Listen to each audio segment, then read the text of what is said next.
Hello students, how are you all? Hopefully you all are good. Now welcome back to my channel again, named as Shruti Goel. Today we are going to discuss the topic speech writing in English grammar. How to write speech. So let's start with its introduction. You can see on your screen, and you have to make your notes in this way. All right. So now let's begin. A speech is a formal talk that a person delivers to his or her audience.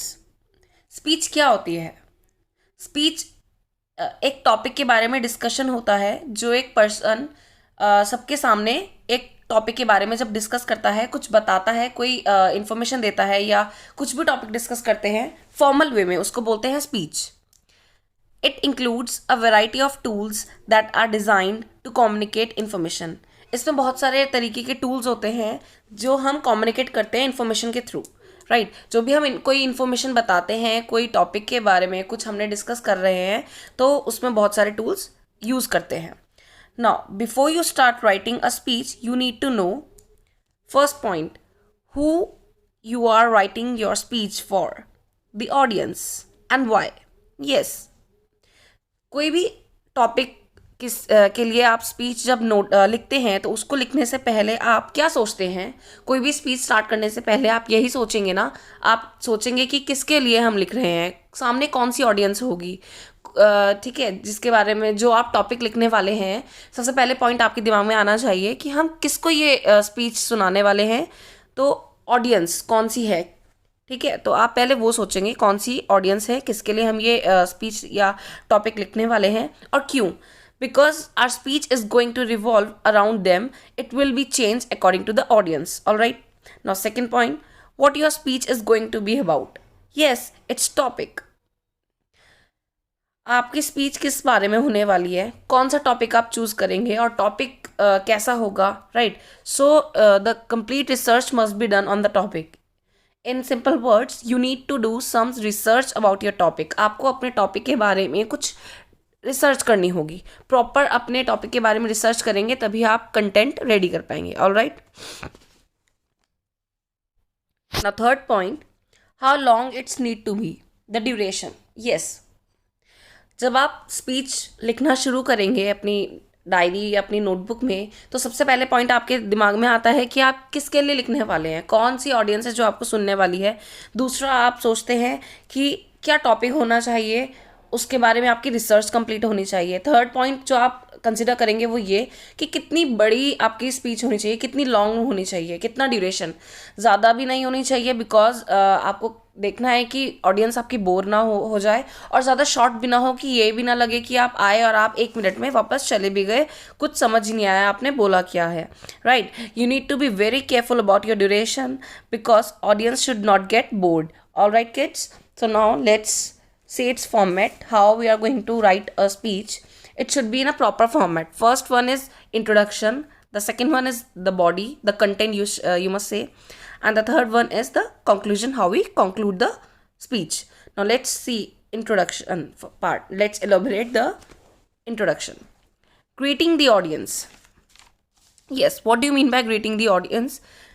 We should always start our speech by greeting the audience. For example, good morning or good day, good afternoon, right?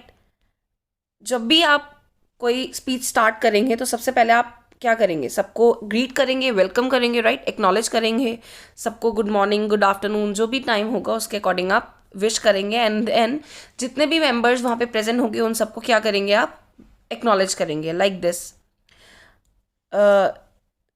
Suppose in school assembly you are going to speak a speech in front of your school members, so start your speech by greeting them like good morning principal ma'am, headmistresses, teachers and my dear friends.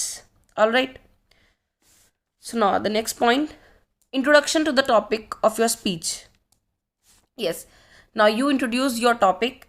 You should tell the topic about what you are going to talk, right, and also give an outline of main points which you will be discussing.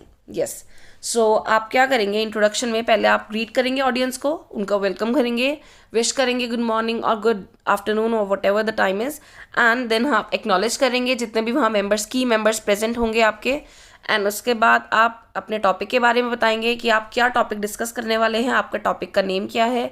Then आप उसमें जो भी topic में discuss करने वाले हैं main points बताएंगे। Introduction part में सिर्फ मेन पॉइंट्स कि हाँ आप इस टॉपिक में क्या डिस्कस करने वाले हैं, right. So now come to the next point, the body और the content you are going to discuss in your speech. First point is use short sentences. What does it mean? It means do not use lengthy sentences and try to avoid complex words.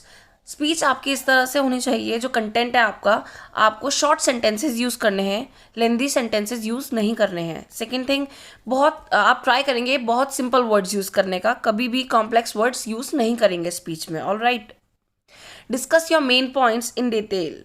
Yes, जब भी आप जो आपने outline किया था अभी introduction part में, आपने मेन टॉपिक के बताए थे मेन पॉइंट्स कि आप क्या डिस्कस करने वाले हैं, अब आपको यहाँ पे आप उनको एलेबोरेट करेंगे, डिस्कस करेंगे डिटेल में, by providing supporting examples, right.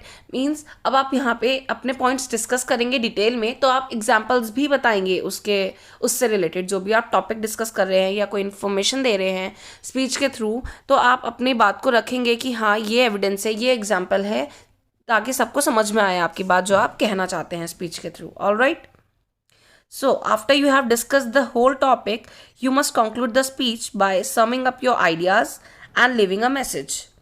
Also, you can conclude with a question or a quote, right?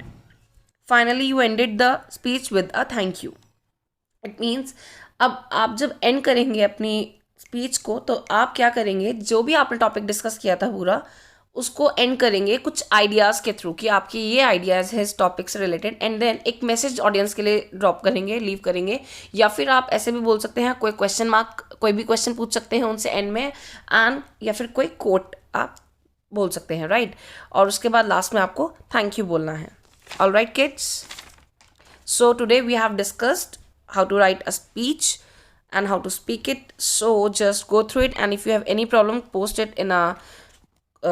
your queries in a comment section below. Also like and subscribe the channel, and I'll give you a sample of speech writing. all right, जैसे मैंने notes बनाए हैं बिल्कुल वैसे ही आप अपनी notebooks में बनाएंगे, एंड देन ये स्पीच अपनी नोटबुक में नोट डाउन करेंगे। कोई प्रॉब्लम है तो आप पूछ सकते हैं। Thank you.